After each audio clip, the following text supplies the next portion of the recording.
चलो विद्यार्थी मित्रों बधा लाइव थई गया हशे અને હવે આપણે આગળનું ભણવાનું ચાલુ કરીએ છીએ। ગઈકાલે આપણે છેલ્લે વેગમાન ભણ્યા હતા, યાદ હોય તો વેગમાનમાં ગોળીવાળું ઉદાહરણ ને ટ્રક વાળું ઉદાહરણ ભણ્યા હતા। વેગમાનનો જવાબ ફરીથી લઈ લઈએ છીએ।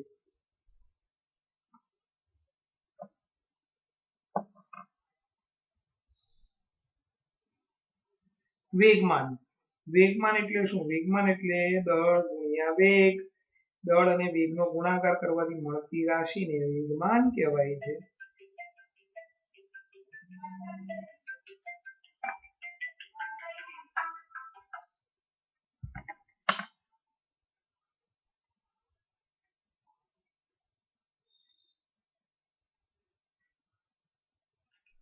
ચલો વેગમાન વિશે ભણવાનું ચાલુ કર્યું ગઈકાલનું ફરીથી, અને આજે ન્યૂટનની ગતિનો બીજો નિયમ ભણીશું મિત્રો। એ પેલા ગાઈડનો 17 અને 18નો સવાલ જવાબ બંને ફરીથી વાંચી લઈએ એકવાર, જે ગઈકાલનું છે રિપીટ, અને પછી ન્યૂટનની ગતિનો બીજો નિયમ ચાલુ કરીશું।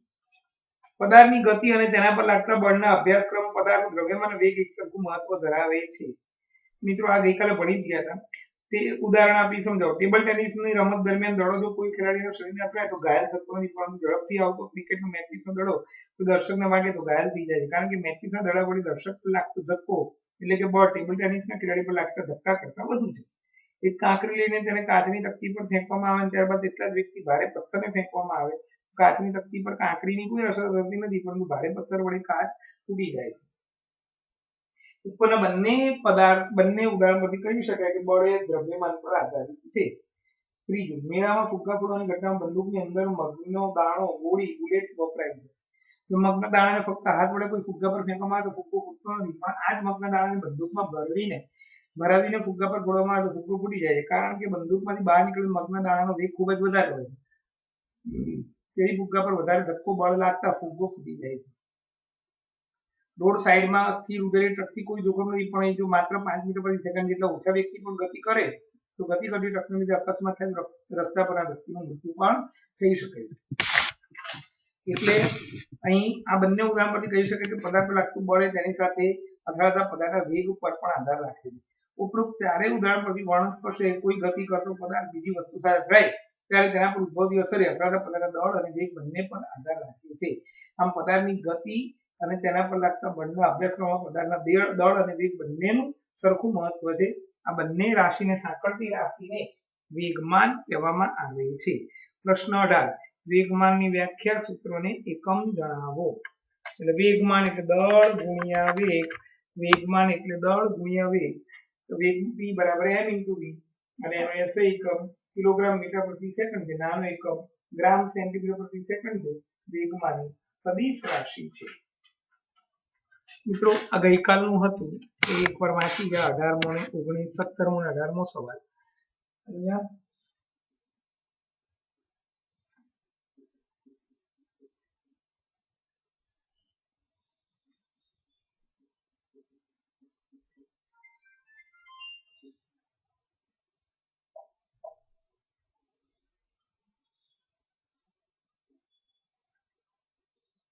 વેગમાન એની સંજ્ઞા p છે। વેગમાન બરાબર દળ ગુણ્યા વેગ, p બરાબર m * v। પદાર્થના દળ અને વેગના ગુણાકારને વેગમાન કહે છે। SI એકમ વેગમાન પણ સદિશ રાશિ છે, કારણ કે વેગ સદિશ રાશિ છે, એટલે વેગમાન સદિશ રાશિ છે।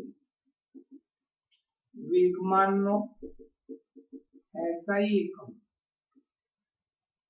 દળનો એકમ કિલોગ્રામ અને વેગનો એકમ મીટર પ્રતિ સેકન્ડ છે। નાનો એકમ એટલે કે CGS પદ્ધતિનો કિલોગ્રામની જગ્યાએ ગ્રામ ઇન્ટુ સેન્ટીમીટર પ્રતિ સેકન્ડ છે। પદાર્થ પર નોંધ, પદાર્થ પર લાગતું બળ એ પદાર્થના દળ અને પદાર્થના વેગ બંને પર આધારિત છે। એટલે કે પદાર્થ પર લાગતું બળ એ પદાર્થના દળ અને વેગ એટલે કે પદાર્થના વેગમાન પર આધારિત છે. હવે અહીંયા લખીશું ન્યૂટનની ગતિનો બીજો નિયમ લખી F બરાબર ma સૂત્ર 7 પહેલા વાંચી લઈએ અને પછી આખો જવાબ લખીશું આપણે ચોપડીમાંથી પાના નંબર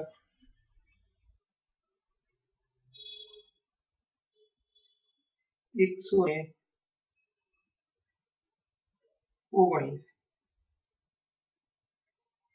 એમાં અહીંયાથી સ્ટાર્ટ કરીએ આપણે ગતિના બીજા નિયમ ગતિનો બીજો નિયમ એમાં આપણે અહીંયા વેગમાન 119 માં પાના ઉપર અહીંયા છીએ આપણે ગઈકાલે આપણે આટલું ભણ્યા હતા એક એવી સ્થિતિનો વિચાર કરો ત્યાંથી બાકી છે આપણે એક એવી સ્થિતિનો વિચાર કરો 119મું પાનું ત્રીજો પેરેગ્રાફ પહેલામાં એવી સ્થિતિનો વિચાર કરો કે જેમાં ખરાબ બેટરી વાળી કારને 100 રસ્તા પર 1 મીટર પ્રતિ સેકન્ડનો વેગ પ્રાપ્ત કરવા માટે ધક્કો મારવામાં આવે છે જે તેના એન્જિનને ચાલુ કરવા માટે પૂરતો છે. જો એક કે બે વ્યક્તિ તેને ક્ષણિક ધક્કો મારે તો ચાલુ નહીં થાય, પણ જો થોડા સમય સુધી સતત ધક્કો મારવામાં આવે તો કારમાં ઉદ્ભવતા ક્રમિક પ્રવૃત્તિથી આપેલ ઝડપ પ્રાપ્ત કરે. આનો અર્થ એ થયો કે કારના વેગમાનનો ફેરફાર ફક્ત બળના મૂલ્ય વડે માપી શકાતો નથી, પરંતુ જેટલા સમય સુધી બળ લાગે તે સમયગાળો પણ ધ્યાનમાં લેવો પડે છે. આ પરથી એ તારણ કાઢી શકાય કે કોઈ વસ્તુના વેગમાનમાં ફેરફાર કરવા જરૂરી બળ એ વેગમાનનો ફેરફાર જે સમય દર છે તેની પર પણ આધાર રાખે છે. ગતિનો બીજો નિયમ કહે છે કોઈ વસ્તુના વેગમાનના ફેરફારનો સમય દર એ તેના પર લાગતા અસંતુલિત બળ જેટલો અને બળની દિશામાં હોય છે. તેનું ગાણિતિક સ્વરૂપ ધારો કે કોઈ m દળનું વસ્તુ સુરેખ પથ પર u જેટલા પ્રારંભિક વેગથી ગતિ કરે છે. તે સમયમાં તે અચળ પ્રવેગી ગતિ કરી અચળ બળ F ની અસર હેઠળ v જેટલો પ્રવેગ પ્રાપ્ત કરે છે. પ્રારંભિક વેગમાન p1 pi અથવા 1 લખી છે. p1 mu અને p2 અંતિમ વેગમાન mv.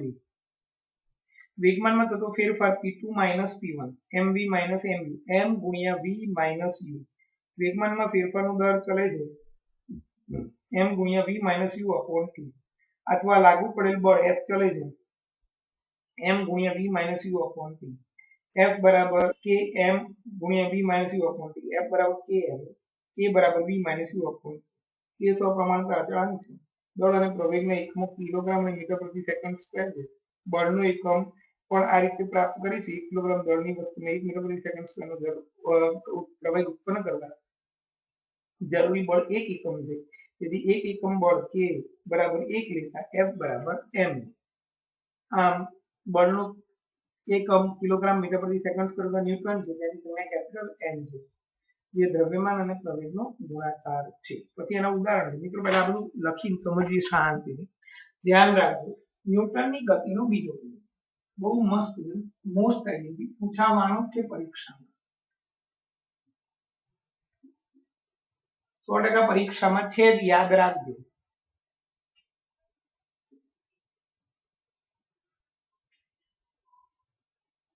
ન્યૂટનની ગતિનો બીજો નિયમ આપણે હમણાં આમાં વાક્ય લખ્યું કે પદાર્થ પર લાગતું બળ એ પદાર્થના દળ અને વેગ બંને પર આધાર રાખે સાથે સાથે એ કેટલા સમય સુધી લાગે છે એની પર પણ આધાર રાખે. એટલે ન્યૂટનની ગતિનો બીજો નિયમ આવો છે પદાર્થ પર લાગતું અસંતુલિત બળ એ પદાર્થના વેગમાનના ફેરફારને સમય દરના સમપ્રમાણમાં હોય છે. શું વાક્ય લખી સમજવું. પદાર્થ પર લાગતું અસંતુલિત બળ એ પદાર્થના વેગમાનના ફેરફારના સમય દરના સમય દર લખ્યું છે એકમ સમયમાં. એટલે આવું થાય બળ સમપ્રમાણમાં છે વેગમાનમાં થતો ફેરફાર છેદમાં સમય. બળ ચલે છે વેગમાનમાં થતો ફેરફાર છેદમાં સમય. આ એનું વિધાન છે. કોઈ પણ પદાર્થ પર લાગતું બાહ્ય બળ એ પદાર્થના વેગમાનમાં થતા ફેરફારના સમય દર એટલે છેદમાં સમય, એકમ સમયમાં સમય દરના સમપ્રમાણમાં હોય. એટલે અહીંયા આપણે ભણ્યા કે વેગમાન વધારે હોય તો બળ વધારે, અને વેગમાન જેટલો સમય વેગમાનના ફેરફારનો સમય દર એ બળના સમપ્રમાણમાં છે. એટલે મિત્રો આપણે અહીંયા આવું લખી શકીએ. મારે એક હિન્ટ લખવી હતી અહીંયા. આ નિયમ થયો માટે F ચલે છે. વેગમાનમાં થતો ફેરફાર, વેગમાન એટલે p અને ફેરફાર એને આપણે ડેલ્ટા કહીશું. વિજ્ઞાનની ભાષામાં ડેલ્ટા એટલે ફેરફાર છેદમાં સમય. આ આપણું ઉદાહરણ, એટલે આ આપણું સૂત્ર છે ન્યૂટનની ગતિના બીજા નિયમ. અહીંયા હું નોંધ લખી શકું. નોંધ પહેલા તો વેગમાન એટલે શું, અને લેવલ આટલું બળ બરાબર વેગમાનમાં થતો ફેરફાર છેદમાં સમય. હવે હું અહીંયા લખીશ. ધારો કે કોઈ m દળનો પદાર્થ પ્રારંભિક વેગ u ધરાવે છે. t સમયમાં અચળ પ્રવેગી ગતિ કરી અંતિમ વેગ v પ્રાપ્ત કરે છે. માટે પ્રારંભિક વેગમાન, તો વેગમાન એટલે શું? આજે જરૂર જેવું લખું છું પેલા. વેગમાન એટલે દળ ગુણ્યા વેગ. પ્રારંભિક વેગમાન દળ ગુણ્યા પ્રારંભિક વેગ.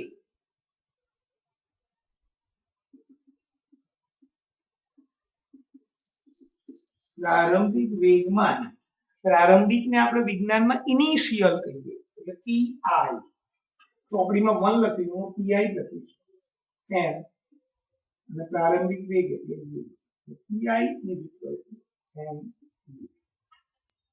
એવી રીતે ફરી એકવાર અંતિમ વેગમાન દળ ગુણ્યા અંતિમ વેગ. અંતિમને ફાઇનલ કહીશું એટલે pf, દળ એનું એ, અંતિમ વેગ v એટલે અંતિમ વેગમાન m ગુણ્યા v છે. હવે અહીંયા સ્ટાર્ટ કરું છું. ન્યૂટનની ગતિના બીજા નિયમ પ્રમાણે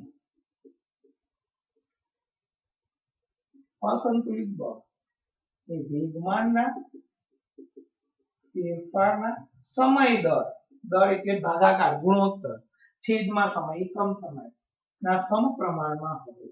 સમપ્રમાણની નિશાની માટે બળ ચલે છે વેગમાનનો ફેરફાર. આપણે ફેરફાર એટલે ભણી ગયા હતા. કોઈ પણ પદાર્થ તમને એમ કહું તમારા રિઝલ્ટમાં કેટલો ફેરફાર આવ્યો તો તમે શું કરો, અંતિમ રિઝલ્ટ માઇનસ પ્રારંભિક રિઝલ્ટ. કોઈ તમને એમ કહે તમારા દળમાં કેટલો ફેરફાર આવ્યો તો અંતિમ દળ માઇનસ પ્રારંભિક દળ. એટલે વેગમાનનો ફેરફાર છે એને હું આવી રીતે લખી શકું.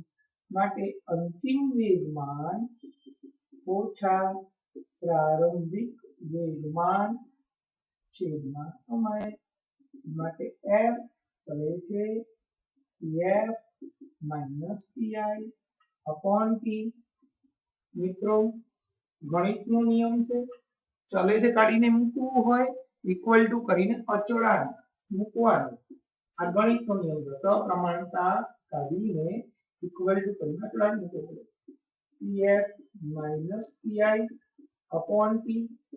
કે pf ની વેલ્યુ મૂકીએ છીએ mv, pi ની વેલ્યુ મૂકી mu અપોન t. આમાંથી m કોમન કાઢો k into m v minus u upon t. મિત્રો k બરાબર 1 લઈ અથવા m અને v minus u upon t. 8મું ચેપ્ટર યાદ આવે ને બધાને, પ્રવેગ. એટલે આની જગ્યા લખીએ a જ્યાં v minus u upon t બરાબર પ્રવેગ. માટે માટે F ઇઝ ઇક્વલ ટુ, ફરી વાર બોલું છું ધ્યાન રાખજો, આ ન્યૂટનની ગતિનો બીજો નિયમ થયો. ન્યૂટનની ગતિનો બીજો નિયમ શું કહે છે? પદાર્થના વેગમાન, પદાર્થ પર લાગતું બળ એ પદાર્થના વેગમાનના ફેરફારના સમય દરના સમપ્રમાણમાં હોય. પદાર્થ પર લાગતું અસંતુલિત બળ એ પદાર્થના વેગમાનના ફેરફારના સમય દરના સમપ્રમાણમાં હોય છે. એટલે પદાર્થ પર લાગતું અસંતુલિત બળ, મેં અહીંયા બળ લખ્યું છે એ સમપ્રમાણમાં છે. કોના સમપ્રમાણમાં?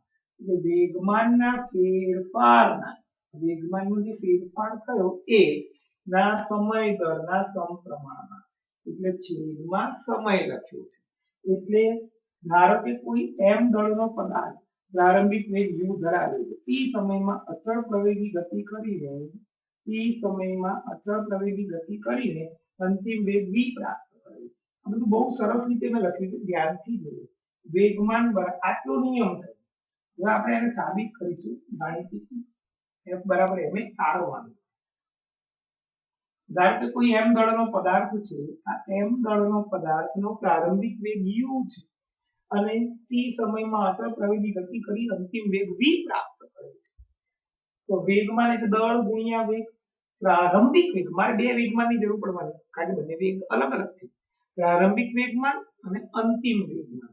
તો પ્રારંભિક વેગમાન એટલે દળ ગુણ્યા પ્રારંભિક વેગ. મેં પ્રારંભિક માટે ઇનિશિયલ શબ્દ વાપર્યો, તો આપણીમાં p1 લખ્યું, pi લખ્યું, m ગુણ્યા u. અને અંતિમ વેગમાન, અંતિમ માટે મેં ફાઇનલ એટલે pf શબ્દ રાખ્યો, દળ ગુણ્યા અંતિમ વેગ m into v. ન્યૂટનની ગતિના બીજા નિયમ પ્રમાણે આનો આ નિયમ ફરી બધું, બળ ચલે છે વેગમાનનો ફેરફાર છેદમાં સમય. કોઈ પણ રાશિનો ફેરફારનો મતલબ શું? અંતિમમાંથી પ્રારંભિક બાદ કરવાનો. એટલે અંતિમ વેગમાન ઓછા પ્રારંભિક વેગમાન છેદમાં સમય. માટે pf minus pi upon t.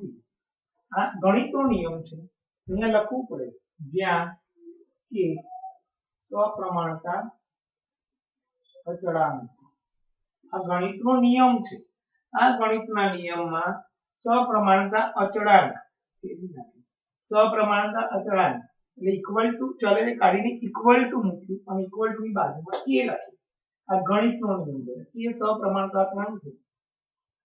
આ pf ની વેલ્યુ મૂકી mv અને આ pi ની વેલ્યુ મૂકી mu છેદમાં t. બંનેમાંથી m કોમન કાઢો, અંદર આવશે v minus u છેદમાં t. એટલે મિત્રો v minus u છેદમાં t અંતિમ વેગ ઓછા પ્રારંભિક વેગ છેદમાં સમય, વેગમાં થતો ફેરફાર છેદમાં સમય. એટલે આ પ્રવેગ છે. તો અહીંયા આપણે લખીશું f is equal to, આ સ્ટેપ ફરી લખીશું, કે m v minus k m into a k બરાબર 1 લેતા અચળાંક છે, અચળાંકની કોઈ પણ કિંમત આપણે 1 લઈ લઈએ એટલે આપણું કામ એટલું પૂર્ણ થઈ જાય. માટે f બરાબર 1 લીધું છે, m એ આપણું ન્યૂટનની ગતિના બીજા નિયમનું ગાણિતિક સ્વરૂપ છે. F is equal to ma. માટે બળ બરાબર દળ ગુણ્યા ઉત્પન્ન થતો પ્રવેગ. અને મેં ગુજરાતીમાં લખ્યું, જો દળ 1 કિલોગ્રામ લઈએ અને ઉત્પન્ન થતો પ્રવેગ 1 મીટર પ્રતિ સેકન્ડ સ્ક્વેર લઈએ, તો બળ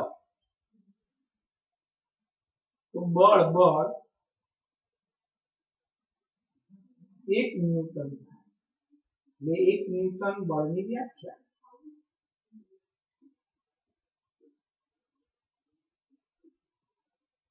1 કિલોગ્રામ દળ ધરાવતા પદાર્થમાં 1 મીટર પ્રતિ સેકન્ડ સ્ક્વેર જેટલો પ્રવેગ ઉત્પન્ન કરવા જરૂરી બળને 1 ન્યૂટન બળ કહે છે.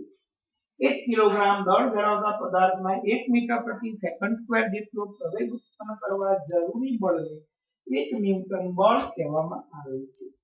માટે બળના બે એકમો તેનું સૂત્ર પરથી આ કિલોગ્રામ ઇન્ટુ મીટર પ્રતિ સેકન્ડ સ્ક્વેર દળ કિલોગ્રામમાં લીધો, પ્રવેગ મીટર પ્રતિ સેકન્ડ સ્ક્વેરમાં લીધો, અને બીજું ન્યૂટન એમ છે. મિત્રો આખો ન્યૂટનની ગતિનો બીજો નિયમ છે. 2 મિનિટ વાંચી લો.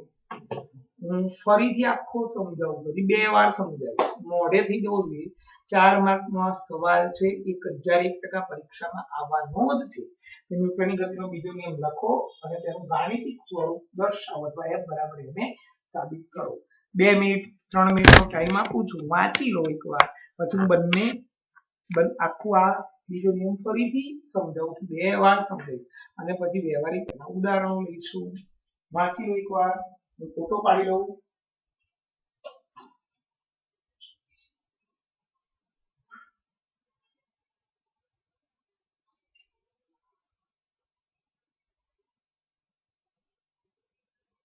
એકવાર ફટાફટ ધ્યાનથી વાંચો, હું ફરીથી 2 વાર સમજાવીશ તમને.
ચલો બધાએ જોઈ લીધું હશે મિત્રો.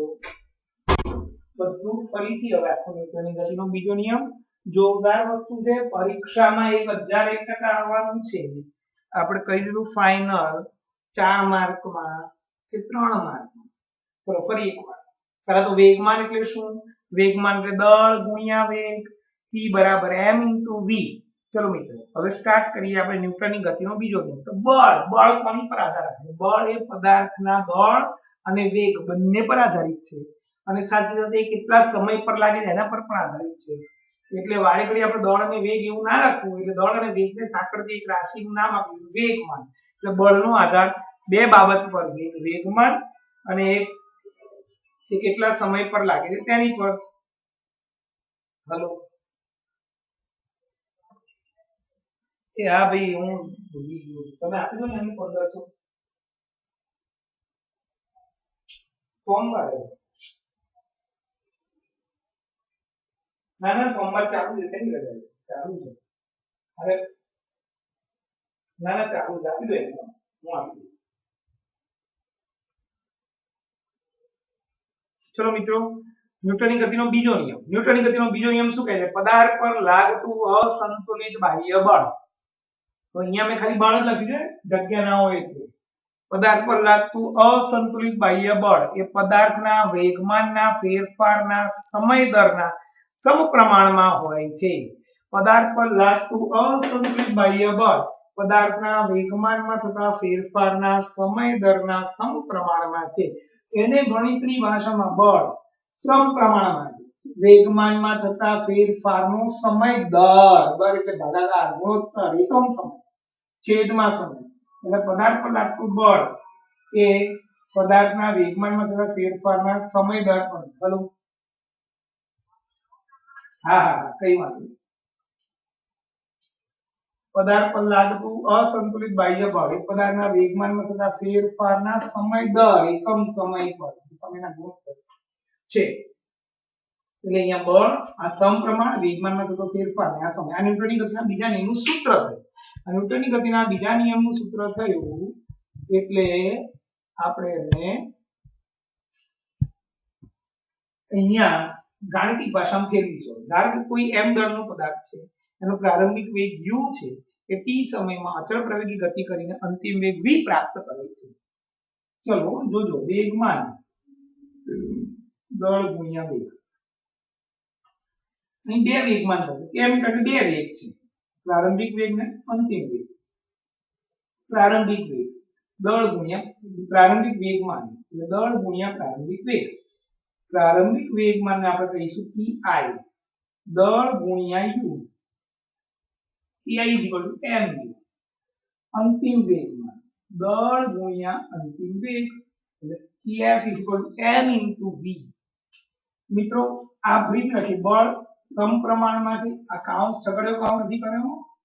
આ સમપ્રમાણની નિશાની છે. સમપ્રમાણમાં છે. વેગમાનનો ફેરફાર છેદમાં સમય.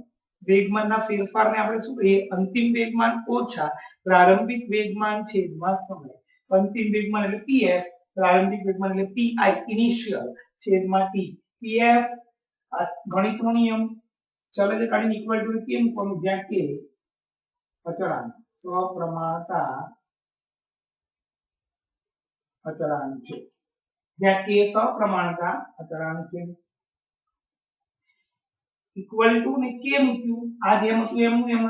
હવે pf ની વેલ્યુ મૂકી mv, pi ની વેલ્યુ મૂકી mu. આમાંથી m કોમન કાઢ્યો k mv u/t. અંતિમ વેગ ઓછા પ્રારંભિક વેગ છેદમાં સમય. તો વેગમાં થતો ફેરફાર છેદમાં સમય એને આપણે શું કહીશું? પ્રવેગ.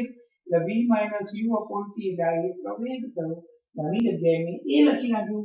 એટલે f kma. તો k બરાબર 1 લઈ લો. એટલે f ma. એટલે આપણો ન્યૂટનની ગતિનો જે બીજો નિયમ હતો એનું ગાણિતિક સ્વરૂપ થઈ ગયું f બરાબર ma. હવે ન્યૂટનની ગતિના બીજા નિયમનું ગાણિતિક સ્વરૂપ બરાબર ma છે. અને ગુજરાતીમાં શું હોય? બળ બરાબર દળ ગુણ્યા ઉત્પન્ન થતો પ્રવેગ. જો દળ 1 કિલોગ્રામ હોય અને તેમાં 1 મીટર પ્રતિ સેકન્ડ સ્ક્વેર જેટલો પ્રવેગ ઉત્પન્ન કરવો હોય તો આપણે 1 ન્યૂટન બળ લગાડવું પડે. માટે 1 ન્યૂટન બળની વ્યાખ્યા 1 કિલોગ્રામ દળ ધરાવતા પદાર્થમાં 1 મીટર પ્રતિ સેકન્ડ સ્ક્વેર જેટલો પ્રવેગ ઉત્પન્ન કરવા જરૂરી બળને 1 ન્યૂટન બળ કહેવાય છે. બળના બે એકમ થાય કિલોગ્રામ * મીટર પ્રતિ સેકન્ડ સ્ક્વેર અને ન્યૂટન. ચલો હવે છેલ્લી વાર બોલી દઉં તો આખો જવાબ ધ્યાનથી. ન્યૂટનની ગતિનો બીજો નિયમ લખો અને f બરાબર ma ગાણિતિક સ્વરૂપ તારવો. ન્યૂટનની ગતિનો બીજો નિયમ પદાર્થ પર લાગતું અસંતુલિત બાહ્ય બળ એ પદાર્થના વેગમાનના ફેરફારના સમય દરના સમપ્રમાણમાં છે. માટે બળ સમપ્રમાણ વેગમાનનો ફેરફાર છેદમાં સમય. ધારો કે કોઈ m દળનો પદાર્થ u જેટલો પ્રારંભિક વેગ ધરાવે છે. t સમયમાં અચળ પ્રવેગી ગતિ કરીને અંતિમ વેગ v પ્રાપ્ત કરે છે. હવે વેગમાન બરાબર દળ ગુણ્યા વેગ. પ્રારંભિક વેગમાન એટલે pi દળ ગુણ્યા પ્રારંભિક વેગ. pi m u. એટલે અંતિમ વેગમાન pf દળ ગુણ્યા અંતિમ વેગ. pf m v. ન્યૂટનની ગતિનો બીજો નિયમ આવી જઈએ. ન્યૂટનની ગતિનો બીજો નિયમ બરાબર ચલે છે વેગમાનનો ફેરફાર છેદમાં સમય. વેગમાનનો જે ફેરફાર છે એને આપણે શું લખીશું? અંતિમ વેગમાન ઓછા પ્રારંભિક વેગમાન છેદમાં સમય. pf pi છેદમાં t. pf pi છેદમાં t. pf આ અહીંયા ગણિતનો નિયમ ચાલે છે કાઢીને આપણે શું મૂક્યું ઇક્વલ ટુ અને કે ચાલે છે કાઢીને ઇક્વલ ટુ ને કે મૂકી દીધું એટલે કે pf pi upon t કે pf ની વેલ્યુ મૂકી mv mu upon t આમાંથી m કોમન કાઢ્યો એટલે k m કૌંસમાં v u upon t v u upon t ને આપણે પ્રવેગ કહીએ છીએ કે m A f is equal to km a k બરાબર 1 લેતા માટે f is equal to ma આ ન્યૂટનની ગતિના બીજા નિયમનું ગાણિતિક સ્વરૂપ છે ન્યૂટનની ગતિના બીજા નિયમનું ગાણિતિક સ્વરૂપ f બરાબર ma આ m એટલે દળ અને a એટલે ઉત્પન્ન થતો પ્રવેગ અને આ જરૂરી બળ દળ 1 કિલોગ્રામ લઈએ ઉત્પન્ન થતો પ્રવેગ 1 મીટર પ્રતિ સેકન્ડ સ્ક્વેર લઈએ તો પદાર્થ પર લાગતું બળ 1 ન્યૂટન બળ છે તેમ કહેવાય આથી 1 ન્યૂટન બળની વ્યાખ્યા 1 કિલોગ્રામ દળ ધરાવતા પદાર્થમાં 1 મીટર પ્રતિ સેકન્ડ સ્ક્વેર જેટલો પ્રવેગ ઉત્પન્ન કરવા જરૂરી બળને 1 ન્યૂટન બળ કહેવાય છે આમ બળના બે એકમ થયા સૂત્ર પરથી કિલોગ્રામ * મીટર પ્રતિ સેકન્ડ સ્ક્વેર અને બીજો એકમ ન્યૂટન છે ચલો હવે એના વ્યવહારિક ઉદાહરણ ભણીએ ચોપડીમાંથી મિત્રો આજે એસએસ માં નેટવર્કનો લિંકનો પ્રોબ્લેમ હતો એને કારણે ટ્યુશન 1 થી 2 નું રાખેલું છે મારું સાયન્સ નું ટ્યુશન પતશે પછી જ એસએસ નું ટ્યુશન તરત જ છે મિત્રો ધ્યાન રાખજો ભૂલી ના જશો ચલો હવે આપણે ચોપડીમાં પાના નંબર 120 માં બીજો પેરેગ્રાફ રોજિંદા જીવનમાં ગતિના બીજા નિયમનો ઉપયોગ રોજિંદા જીવનમાં પણ થાય છે શું તમે નોંધ્યું ક્રિકેટ મેચ દરમિયાન મેદાનમાં ફિલ્ડર ખૂબ જ ઝડપથી દડાને કેચ કરતી વખતે હાથને પાછળની બાજુ લઈ જાય છે આમ કરવાથી ફિલ્ડર ખૂબ જ ઝડપથી ગતિ કરતા દડાનો વેગ શૂન્ય કરવા માટે લાગતો સમય વધારી દે છે એ દડાના પ્રવેગમાં ઘટાડો થાય છે તેના પરિણામે ખૂબ જ ઝડપથી ગતિ કરતા દડાના કેચ કરતી વખતે આઘાત ઘટાડી શકે છે હલો ભાઈ આજે એસએસ નો લેક્ચર નથી કેન્સલ છે મારો લેક્ચર જ છે સાયન્સ નો અને એસએસ નો લેક્ચર પછી મેસેજ કરી દેશે તમને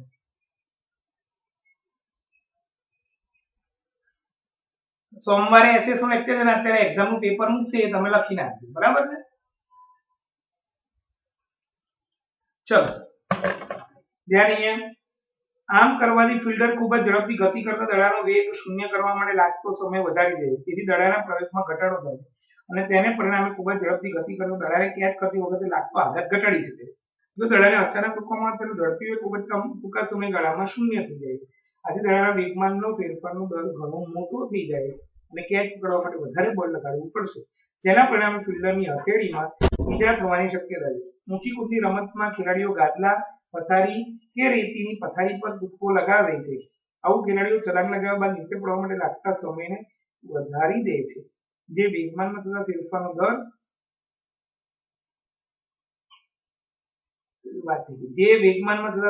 દર અને પરિણામે બળ પણ ઘટાડે છે વિચારવાનો પ્રયત્ન કરો કરંટનો ખેલાડી એક જ ફટકામાં બરફની પાટી કેવી રીતે તોડી નાખે છે ગતિના બીજા નિયમના ગાણિતિક સ્વરૂપના ઉપયોગ દ્વારા ગતિના પ્રથમ નિયમને ગાણિતિક સ્વરૂપમાં મેળવી શકાય f બરાબર ma f mv - u upon t t ઉપર ગયો f t mv - f mu f બરાબર 0 હોય તો કોઈ પણ સમય t બરાબર v બરાબર u થાય સમાન વેગથી ગતિ કરતો દરમિયાન t સમય દરમિયાન ગતિ ચાલુ રાખશે u શૂન્ય હોય તો v પણ શૂન્ય હોય તો વસ્તુ સ્થિર થશે ચલો મિત્રો આનું વ્યવહારિક ઉદાહરણ બહુ સરસ છે સમજાય તો બહુ મસ્ત છે ધ્યાન રાખજો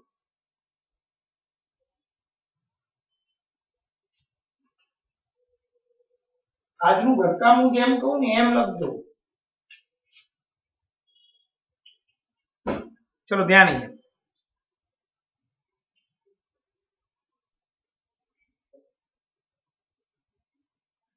ન્યૂટનની ગતિનો બીજો નિયમ શું છે આપણો આ બળ બરાબર વેગમાનમાં થતો ફેરફાર છેદમાં સમય જોજો મિત્રો કોઈ દડો છે એ દડો ફિલ્ડર કેચ કરતી વખતે દડાને કેવી રીતે પકડે ખબર તમને ફિલ્ડર કેચ કરતી દડાને દડો આમથી આમ આવતો હોય તો આમ પકડવાના રહે એ હાથને આમ લે તમે ક્રિકેટરને જોજો કેમ એવું કરે દડો એની તરફ આવે તો એ આમ ના જઈ શકે તો થાય શું જો એ દડાને કેચ પકડવા માટે હથેળીને પાછળની તરફ લે તો દડાને એની તરફ આવવાનો સમય વધી જાય અને દડાને ખેલાડી તરફ આવવાનો સમય વધે તો આ એકબીજાના વ્યસ્ત પ્રમાણમાં છે એટલે આ સમય વધે તો એના પર લાગતું બળ ઘટે એટલે દડા વડે ખેલાડી પર લાગતું બળ ઘટી જાય અને ખેલાડી સરળતાથી દડાને પકડી શકે છે શું બોલ્યો ખબર પડી ગઈ કેચ કરતી વખતે ક્રિકેટનો ખેલાડી બોલને પકડવા માટે પોતાના હાથને પાછળની તરફ લઈ જાય છે કેમ જ્યારે દડાનો કેચ કરવાનો હોય ત્યારે ખેલાડી પોતાના હાથને પાછળની તરફ લઈ જાય ત્યારે તેની તરફ આવતા દડાને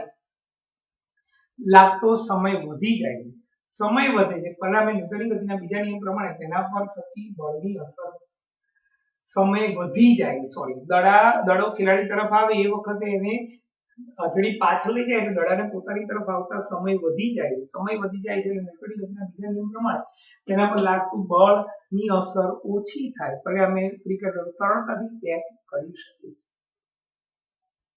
અને જો ક્રિકેટર આમ પકડવા જાય તો શું થાય તો અંતિમ વેગ ઓછો થાય એટલે આખું સૂત્ર આવું ને F m v - u upon t એટલે આ જેટલો ફેરફાર વધારે થાય એટલું બળ વધારે અહીંયા ફેરફાર વધી જાય અથવા સીધું સિમ્પલ સમયનું યાદ રાખો કે સમય જેટલો વધારે એટલું બળ ઓછું લાગે સમય જેટલો ઓછો એટલું બળ વધારે લાગે એટલે ક્રિકેટર દડાને કેચ કરતી વખતે પોતાના હાથને પાછળની તરફ લઈ જાય છે કારણ કે પોતાના હાથને જ્યારે પાછળની તરફ લઈ જાય છે ત્યારે દડાને ક્રિકેટર સુધી પહોંચવા માટે લાગતો સમય વધી જાય છે તેને કારણે એ ખેલાડી પર દડા દ્વારા લાગતું બળ ઓછું થઈ જાય સમય વધ્યો દડા દ્વારા ખેલાડી પર લાગતું બળ ઘટી ગયું પરિણામે એ પદાર્થ એટલે કે દડો ખેલાડી સરળતાથી પકડી શકે એનાથી ઊંધું કરાટે વાળો ખેલાડી શું કરે ઈંટ કે બરફની પાટ હોય તો આમ ઝાટકો લગાવે કેમ કારણ કે જો એ ધીમેથી આમ કરે તો સમય ઓછો થાય તો બળ વધી જાય એટલે એક જે પાટ છે ને એ પાટ એની ઉપર વધારે બળ લાગે પણ જો પેલો એકદમ સમય ઘટી જાય આ સમય ઘટી જાય તો બળ વધે એટલે કરાટેનો ખેલાડી એક જ ઝાટકા પરથી બરફની પાટ પર પ્રહાર કરે એટલે સમય ઓછો થયો તો બળ શું થયું બળ વધી ગયું એને કારણે એ બરફની પાટ તૂટી જાય પણ જો કરાટેનો ખેલાડી ધીમે પાટ ઉપર પ્રહાર કરે તો સમય વધી જાય તો એના દ્વારા લાગતું બળ ઘટે તો બરફની પાટ તૂટતી નથી મિત્રો આ એના વ્યવહારિક ઉદાહરણ હતા હવે ગાઈડમાંથી 21મો પતી ગયો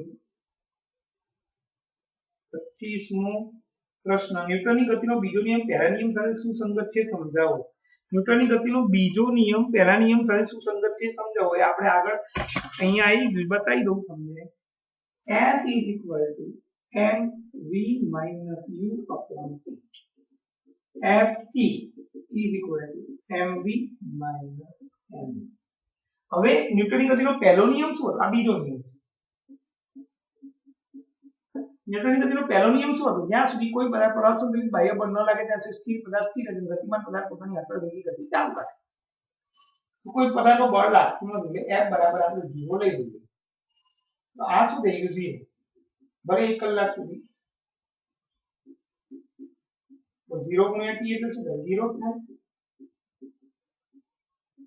અને આમ લઈએ આવું થયું 0 = mv - m mv ને આમ લઈ લઈએ mm ઉડી ગયું શું થયું પ્રારંભિક વેગ અને અંતિમ વેગ બંને કેવા થયા સરખા થાય પ્રારંભિક વેગ અને અંતિમ વેગ બંને સરખા થયા એટલે પદાર્થ અચળ વેગી ગતિ કરે એટલે પદાર્થ પર જ્યાં સુધી બાહ્ય બળ ન લાગે એટલે F0 લીધું બાહ્ય બળ ન લાગ્યું ત્યાં સુધી એ પદાર્થે પોતાનો વેગ બદલ્યો નહીં, એટલે કે u અને v બંને કેવા રહ્યા? સરખા રહ્યા. માટે u બરાબર v થયું. જો u 0 લઈએ તો v પણ શું થાય? 0. એટલે કે પદાર્થની સ્થિતિ સ્થિર હોય, પ્રારંભિક સ્થિતિ સ્થિર, તો અંતિમ સ્થિતિ પણ કેવી થાય? સ્થિર થાય, એટલે 0 થશે. એટલે મિત્રો સ્થિર પદાર્થ સ્થિર રહે, એટલે ન્યૂટનની ગતિનો પહેલો નિયમ શું થયો? પહેલો નિયમ આવો થયો કે જ્યાં સુધી કોઈ પદાર્થ પર અસંતુલિત બાહ્યબળ નથી લાગતું, એટલે બાહ્યબળ 0 લઈએ તો સ્થિર પદાર્થ સ્થિર રહે અને ગતિમાન પદાર્થ પોતાની અચળવેગી ગતિ ચાલુ રાખે છે. આ રીતે ન્યૂટનની ગતિનો બીજો નિયમ એ પહેલા નિયમ સાથે સુસંગત છે. ખબર પડી ગઈ? ફરી એકવાર બતાવી દઉં. ન્યૂટનની ગતિનો બીજો નિયમ છે F બરાબર ma. આટલું આવું હતું, F બરાબર ma. એની જગ્યાએ આપણે કીધું v - u/t. ન્યૂટનની ગતિનો બીજો નિયમ હતો. પછી t ને ઉપર લઈ ગયા એટલે F ગુણ્યા t બરાબર m v - u F ગુણ્યા t m v - u. હવે m વડે ગુણી નાખી બંને, કાઉન્ટ શું નાખે? જો F 0 લઉં છું, F એટલે બાહ્ય બળ લાગતું નથી, તો બળ 0 લેતા તો આ 0 ગુણ્યા t એટલે 0. 0 બરાબર mv - mu. mu આમ આવી ગયું, ધન છે mu mv. બંને માંથી mm ઉડી ગયા, u બરાબર v. એટલે પ્રારંભિક વેગનો અંતિમ વેગ કેવો થયો? સરખો થયો. પરિણામે પદાર્થ અચળ વેગી ગતિ કરે છે. અચળ વેગ બદલાયો નહીં, જે પ્રારંભિક વેગ હતો એ જ અંતિમ વેગ હતો, એટલે કે અચળ વેગથી ગતિ કરે છે તેમ કહેવાય. u બરાબર 0. હવે u બરાબર 0 તો v બરાબર પણ 0 થાય. એટલે એની પ્રારંભિક સ્થિતિ સ્થિર હોય તો અંતિમ સ્થિતિ પણ સ્થિર થાય. એટલે ન્યૂટનની ગતિનો બીજો નિયમ પહેલા નિયમ સાથે સુસંગત છે. એમ કહેવાય કે જ્યાં સુધી પદાર્થ પર અસંતુલિત બાહ્યબળ ન લાગે તો અચળ વેગી ગતિ કરતો પદાર્થ પોતાનો વેગ અચળ જ રાખે અને સ્થિર પદાર્થ હોય તે સ્થિર રહે છે. મિત્રો હું કહું એ રીતે આજે લખવાનું છે. આપણે ગઈકાલે ક્યાં સુધી આપ્યું હતું?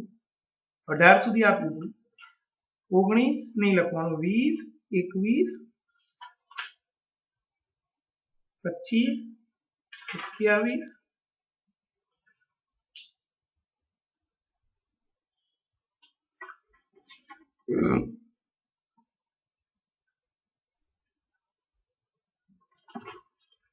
21મો પ્રશ્ન મારો લખવાનો. આ રીતે જવાબ લખવાનો છે.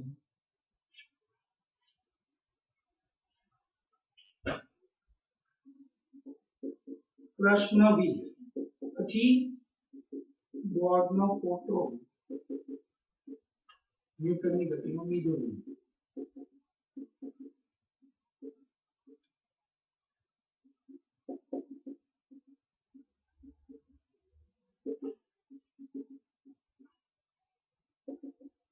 ગાઈડનો પ્રશ્ન 21 હતો.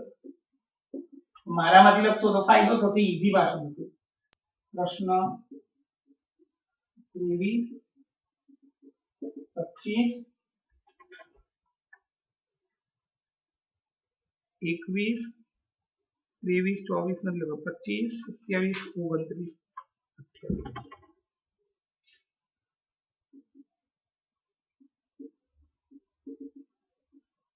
આ બે વાર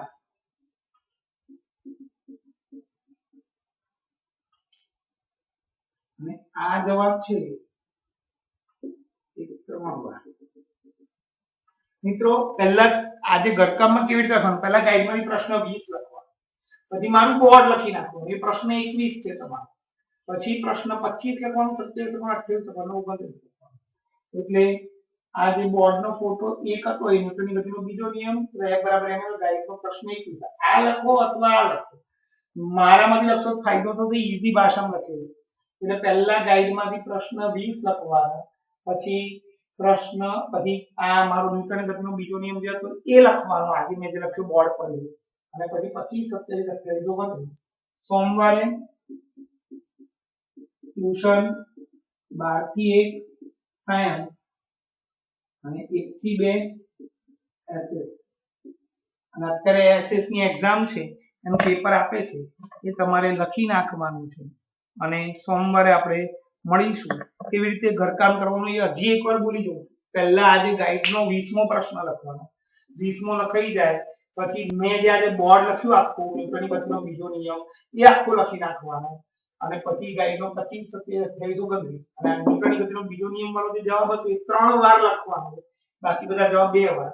આમાં બધું એક વાર ક્લાસ વર્કની નોટમાં લખવાનું અને બાકી બીજું આ 2 વાર જવાબ બાકીનો આ હોમવર્કની બુકમાં અને આ બાકી બધા જવાબ ફરી એકવાર હોમવર્કની બુકમાં લખવાના. એટલે આ બધું એક વાર ક્લાસ વર્કમાં અને 2 વાર બીજી વાર હોમવર્કમાં અને આ જવાબ 2 વાર હોમવર્કમાં લખવાના. 100% પરીક્ષામાં પૂછાય. બોર્ડનો ફોટો એક, ન્યૂટનની ગતિનો બીજો નિયમ તથા m = ma કાઢવો એ બોર્ડ પરથી લખ્યું. પહેલા 20 પછી આ પછી 25, 27, 28, 29 ગાઈડમાં.